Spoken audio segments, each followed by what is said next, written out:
To Pete and Hannah's Watch List. I'm your host, Pete Mitchell. I'm here with my great co-host, Hannah!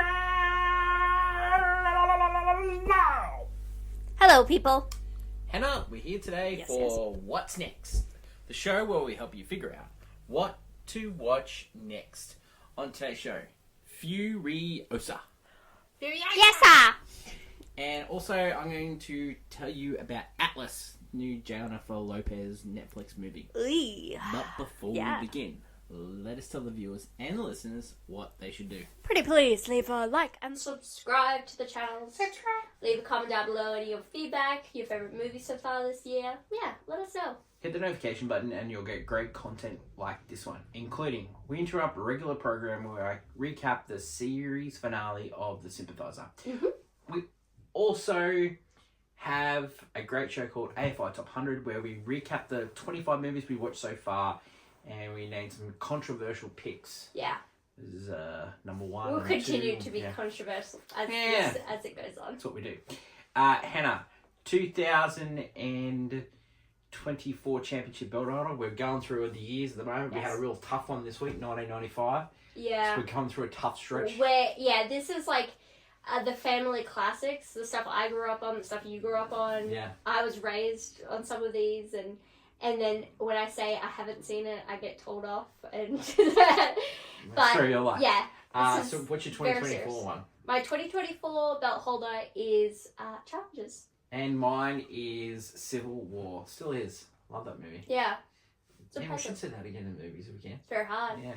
Well, That's a further topic on movie news, which is tomorrow. But maybe we'll not talk about that. Maybe we'll talk about chop chops. Yummy. That's good. Let us get on to today's show. Hannah, Furiosa. Furiosa. Directed by George Miller. Uh-huh. Now, this is the fifth movie. Of the Mad Max franchise. It goes Mad Max, and it goes Mad Max 2, Road Warrior. Mad Max Beyond Thunderdome. Yeah, Beyond Thunderdome. Mad Max Fury Road. Which was years and years and years after the first. And then this one is Furiosa, a Mad Max saga. Which is a prequel sequel, like spin-off. Yeah. It's set on the similar time because you see. Yeah, like but he wanted you to know a Mad Max figure with a car. Yeah, it's a spin-off because it's not Mad Max. In particular. But it's a Mad Max saga. Yes. Stars the great Anya Taylor-Joy. Yeah, I love her. Love her. Menu, great movie. Last Night in Soho. Last Night in Soho, great movie. Emma, she's in Emma, Queen's Gambit, she was in that one. Yes. Great show. She plays Furiosa, young Furiosa. And then you got Chris Hemsworth plays Dementus. Yes. Which is the bad guy. You get Tom Burke, who's a great English actor. He plays Victoria Jack. Yes. Young Furiosa, it's played by Ayla Brown. She was great. She was great in this. Yeah, very nice. Very good. There's a couple of well-known Australian actors. Lockie Hume, he plays a couple of different characters. One guy with one eye. Oh yeah. There's he plays Immortal Joe because the original actor for Immortal Joe, he passed away. Yeah. So. Okay. That's cool. So yeah, get a couple of good ones. Angus Sampson, who's in heaps of comedies, he's in who's sort of Australian acting. George Miller filmed here as well. Yeah, filmed here as well. It's always long shoots. It's always epic shoots. The last one had so many fights on it. It was Tom Hardy who ended up apologising to both George Miller and Charlie Swan because he was a bit of a douchey on it. But it's so intense. Yeah. So he's not only done these movies, George Miller, but he's done Babe. Yeah, he did Babe. He did Happy Feet. Happy Feet, yeah. And then he's done some normal movies as well, I call it a Manifesto River. Okay. Do you normal? Babe is not an epic, It's not normal. It's not normal. It's a talking pig. Yeah. Lorenzo's Oil. Yeah. That is a great movie with Susan Sarandon and Nick Nolte in it. But you also got a movie I liked. Did you like that one with 3,000 Years of Longing with Idris Elba? Yeah, okay. I really enjoyed that movie. Oh, yeah. Yeah, he's just a great Australian. He used to do TV movies and he did Bodyline. He did a one called Bangkok Hilton. Very famous, Let's go through some of his other filmographies, so Babe, Pig in the City. He was the sequel to Babe. Yeah, he was going to do Justice League as well in Australia. That is like legendary what if, you know. And you know who was going to star as Batman in that? Who? Armie Hammer.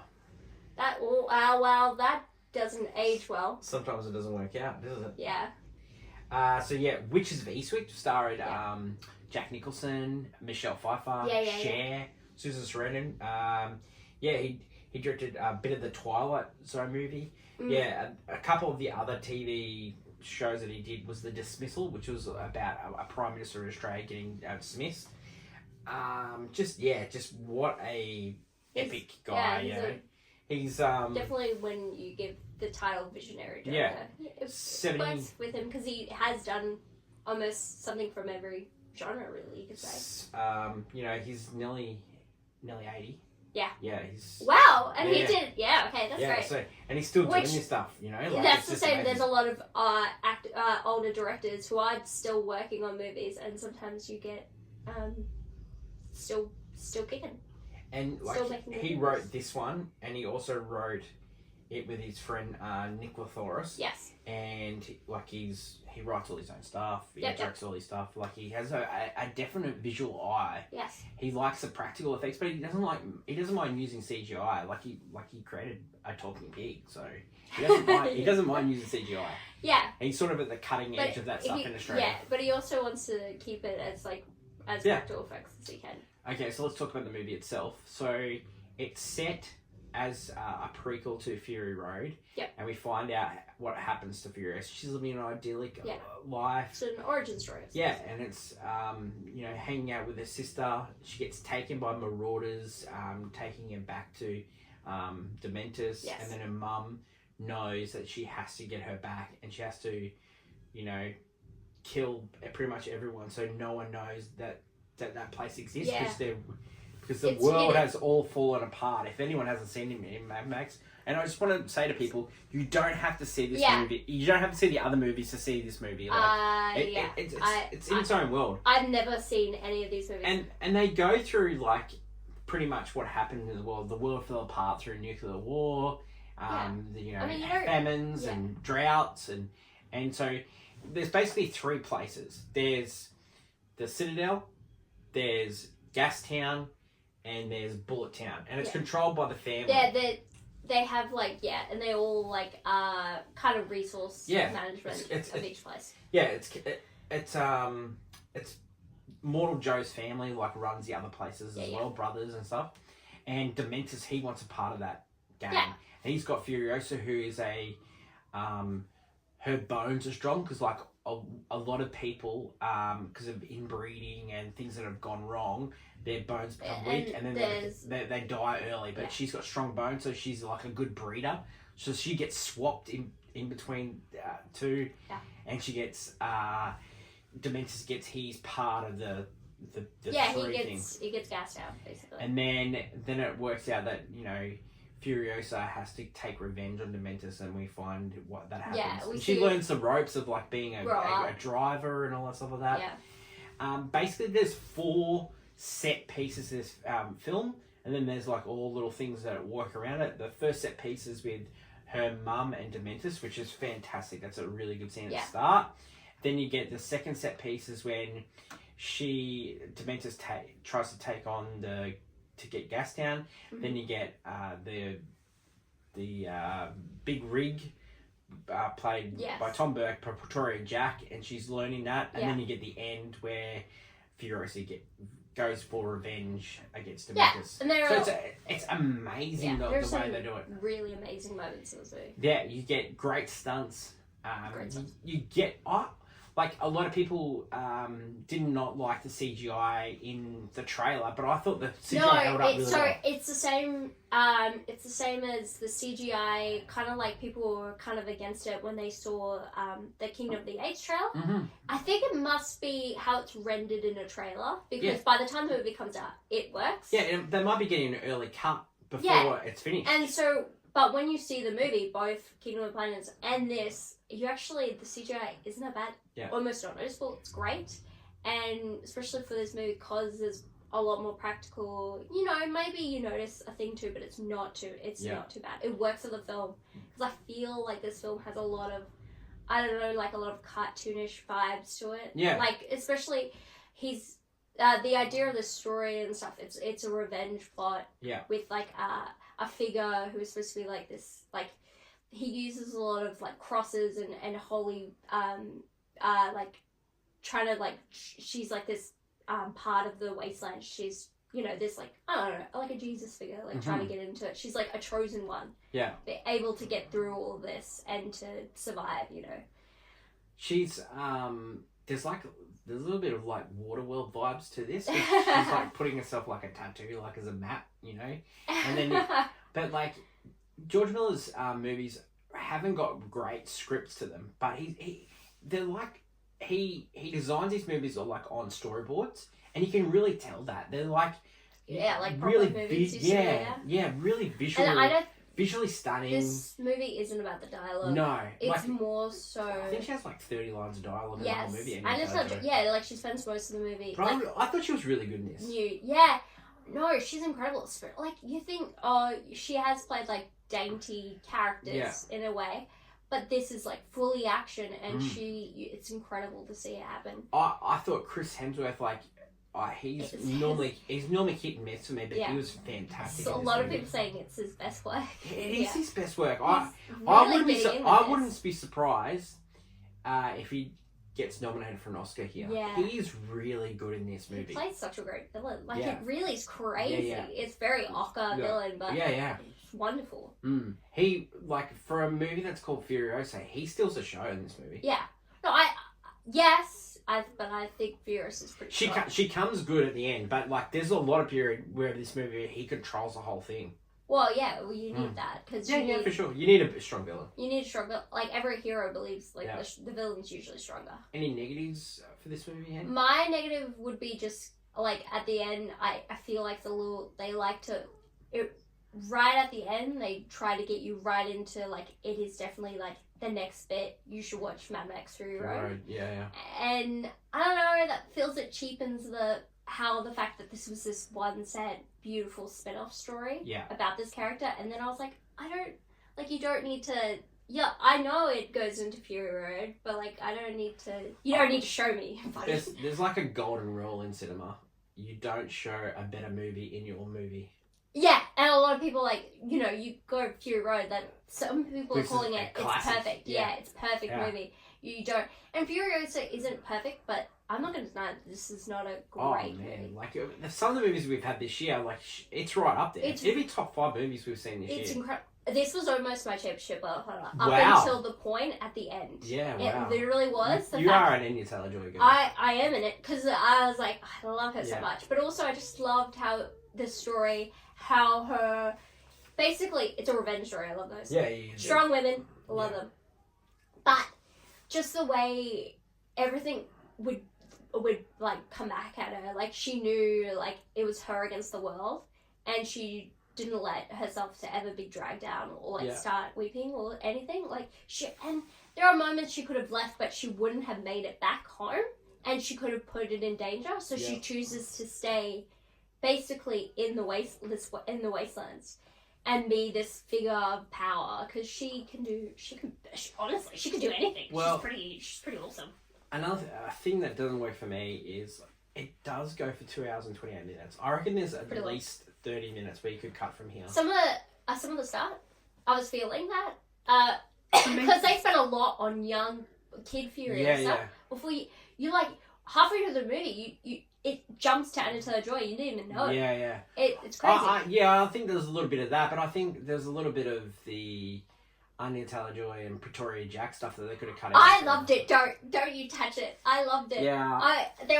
They didn't even need to go in too much. They romanticized the relationship very sweetly. I loved it. I know you did, but it didn't work for me. It worked for me. But overall, the movie really worked well for me. I like it. It's a definite watch for me. It's a brilliant watch, yeah. And rating for you? It's a banger. Yeah. I really think like, I don't really want to go into box office and sort of thing like that. I think everyone needs to take a chill. The predecessors of this movie didn't take big money. Like, Fury Road took $300 million, but it wasn't like a huge. It's only like out of the gate. It was like $40 million, but like this has only made $35 million. But like this movie will have legs. People won't probably not see it for the first week. There was a holiday weekend in the movie. There is nothing on it. Yeah, so like, just calm down. And Let it cook. Let it cook. But also, like, the fact that we're saying movies are flops after 1 week, you know, like some movies took ages to make movies. I would also go. Forrest Gump was in box office for 40 weeks and made its money. Yeah. But like, this movie could be a long time too. I think we're just too quick. Like, Fall Guy was in movies for a month and then they're putting it on streaming. It's not going to work. Cinemas are not going to work. Give up. You need an exclusive window for at least 3 months. Yeah. Well, 12 weeks is 12 weeks is plenty time for you can tell if a movie's going to work or not, and then it becomes on streaming. Yeah, it's rare that a movie gets a longevity. The last movie that got it were like Oppenheimer, Barbie, and Avatar 2. Dune 2 was in cinemas for a while. Dune 2 was, but not as long as both Avatar 2, Barbie, and Oppenheimer. They were in cinemas for months. And people went and saw it. Yeah, even when it was like months out, everyone had seen it. I agree with you. People just give it time. Yeah. Everyone doesn't want to go chill. see it. It doesn't. And sometimes people have lives. Like you get some. Like there was times where we weren't doing this. We would see movies 4 and 5 weeks after it had been out. Yeah. And you know, now you try and go see a movie after it's been out for weeks. You've missed it. Yeah. Like Civil War. Like it is hard. Like I said to you before.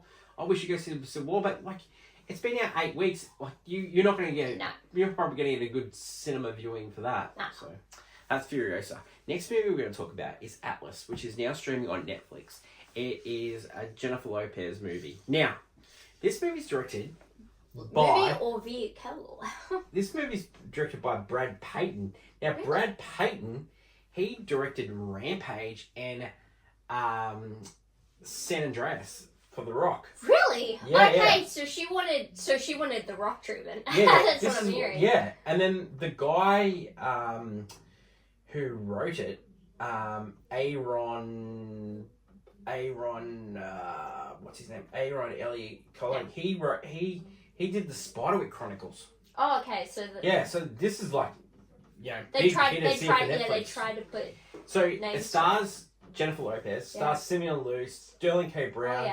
It also stars Mark Strong. Oh yeah. It's got a cast about it. Okay, so what this movie is about is that Jennifer Lopez's mum, and Jennifer Lopez plays the title character Atlas. She creates these AI robots, and one becomes sentient and tries to take over the world and kills her mum. Oh, okay. And then so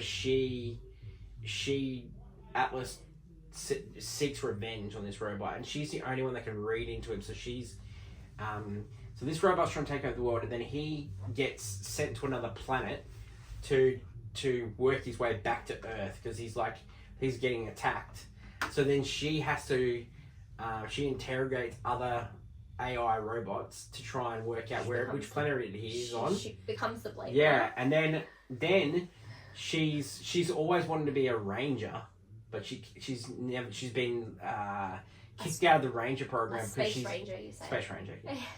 She's kicked out of the ranger program because she's like too headstrong, and she of course has to do it her way.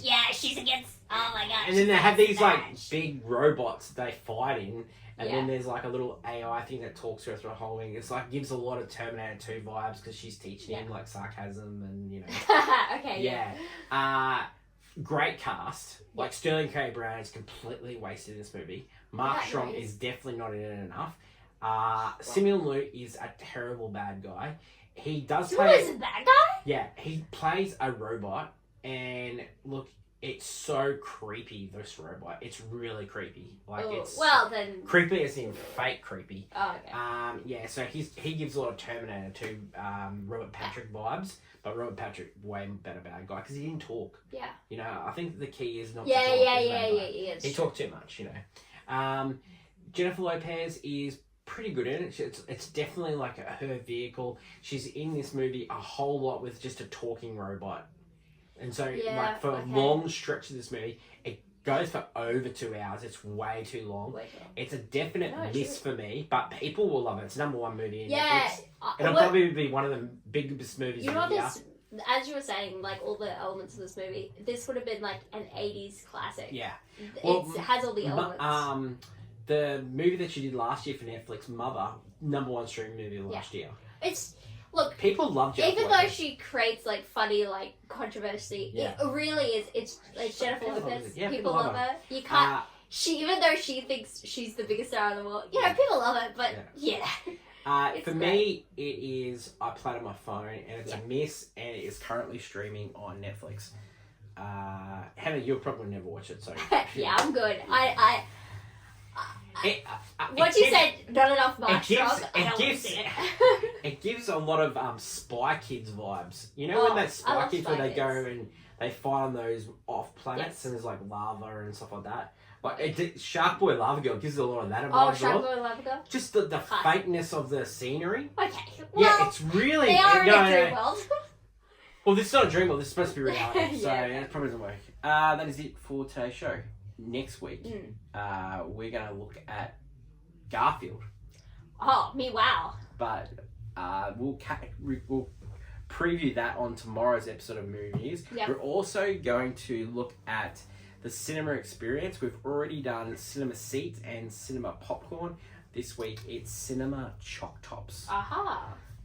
It's been great for my waistline, but I'll do it for anything for the channel. That is my lovely co-host, Hannah. Really appreciate you, Hannah. And don't forget, AFI top 100 this week. Yes. In the Heat of the Night. Woohoo! One of my movie favourites. 75. Yes. So 26 movie on the list, and we're really going through them really quickly. Come on. Long live cinema. Don't listen to the hype that cinema's dead. It is. We're still kicking in. We're kicking in strong. We're still reviewing. There are movies. Yeah. One a week, but there are movies.